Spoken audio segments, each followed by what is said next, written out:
ناظرین، بانی P T I Imran Khan کا نیا بیان سامنے آیا ہے۔ ان کا کہنا ہے کہ پی ٹی آئی دن بہ دن مضبوط ہوتی جا رہی ہے، مزید عوام پی ٹی آئی کے ساتھ جڑ رہی ہے۔ کیا جیل میں بیٹھے بانی پی ٹی آئی تک صحیح صورتحال بھی پہنچائی جا رہی ہے یا نہیں؟ اس بارے میں بانی P T I Imran Khan کے مخلص ترین دوست اور ساتھی حامد اظہر نے کچھ روز قبل ہی بیان دیا ہے۔ ان کا بانی پی ٹی آئی تک رسائی نہیں ہے، عمران خان تک محدود اور یک طرفہ معلومات ہی پہنچائی جا رہی ہے۔ عمران خان تک رسائی کے بغیر معاملات کسی کے لیے بھی چلانا ممکن نہیں ہے۔ ایسی صورتحال میں مفاد پسند رابطے کے فقدان کا فائدہ اٹھاتے ہیں۔ حامد اظہر نے پنجاب کی صوبائی صدارت بھی چھوڑ دی ہے اور دوسری طرف لاہور کے اہم عہدیداروں نے بھی استعفے دے دیے ہیں، جبکہ 11 سال سے کے پی کے کی حکمرانی رہی پی ٹی آئی میں ہی نہیں بلکہ حکومتی معاملات میں بھی اختلافات سامنے آنے لگ گئے ہیں۔ علی امین گنڈا پور کے خلاف بری کارکردگی اور انتہا کی کرپشن کا الزام ہے اور کوئی نہیں بلکہ خود ان کے ہی صوبائی وزیر رہنے والے شکیل خان کا لگایا ہوا ہے۔ دوسری طرف شیر افضل مروت نے بھی پی ٹی آئی کو دوبارہ سے جوائن کر لیا ہے۔ عمران خان سے جیل میں اندر ملاقات کرنے کے بعد انہوں نے بیان دیا کہ عمران خان نے انہیں گلے لگایا اور سارے گلے شکوے مٹا دیے ہیں اور بلکہ 22 تاریخ کو ترنول میں جلسہ کرنے کے لیے بھی انہیں کہا گیا ہے۔ ناظرین، آئیے سنتے ہیں اس ساری صورتحال پہ تجزیہ کاروں کا کیا کہنا ہے۔ 65%۔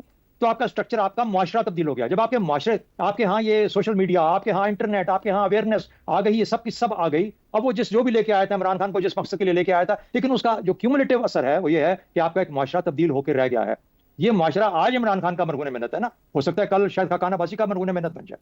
یہ جو 65% لوگ 25 سال سے کم عمر کے ہیں، ان کو 10 لاکھ نوکریاں چاہیے ہر سال کے اندر۔ یہ جو یوتھ بلج آپ نے کریٹ کر لیا، اس نے ایک نئی اکانومی کو جنم دینا ہے، ایک نئی سوسائٹی بن چکی ہے۔ اس نئی اکانومی اور نئی سوسائٹی کے لیے ایک نئی سیاست کی ضرورت ہوگی۔ وہ پرانی ہماری پارٹیاں اب تک نہیں دے پا رہی، وہ بھی تک پرانی جنگ لڑ رہی ہیں۔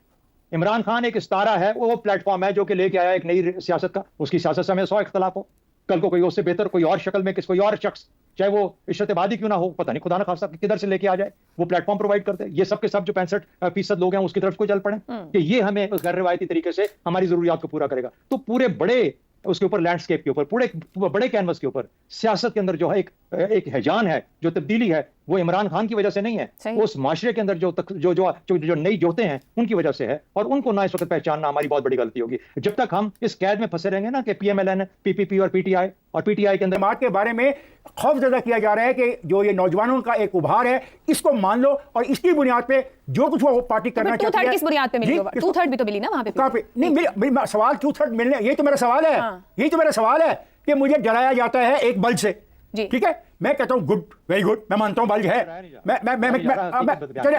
چلے حقیقت کو مان لیتے ہیں۔ اس حقیقت کو سامنے رکھتے ہوئے 10 سالوں میں وہاں پہ اقتدار جب ان کے پاس ہے تو وہاں پہ اس نوجوانوں کو کتنے لاکھ نوکریاں فراہم کی گئی، یہ سوال اٹھایا جائے گا اور سوال پہ ڈبیٹ ہونی چاہیے اس پاکستان کے اندر۔ یہ ہم نے زیادتی کی اپنے ساتھ بھی کہ اس صوبے میں ان کی حکومت کی کارکردگی کو زیر بحث لانے نہیں دیا۔ ہم زیر بحث لائے ہیں 2 افراد کے حوالے سے جو آپ نے بات کی، ایک کا نام حماد اظہر ہے، شیر افضل ہے اور اسلم اقبال ہے۔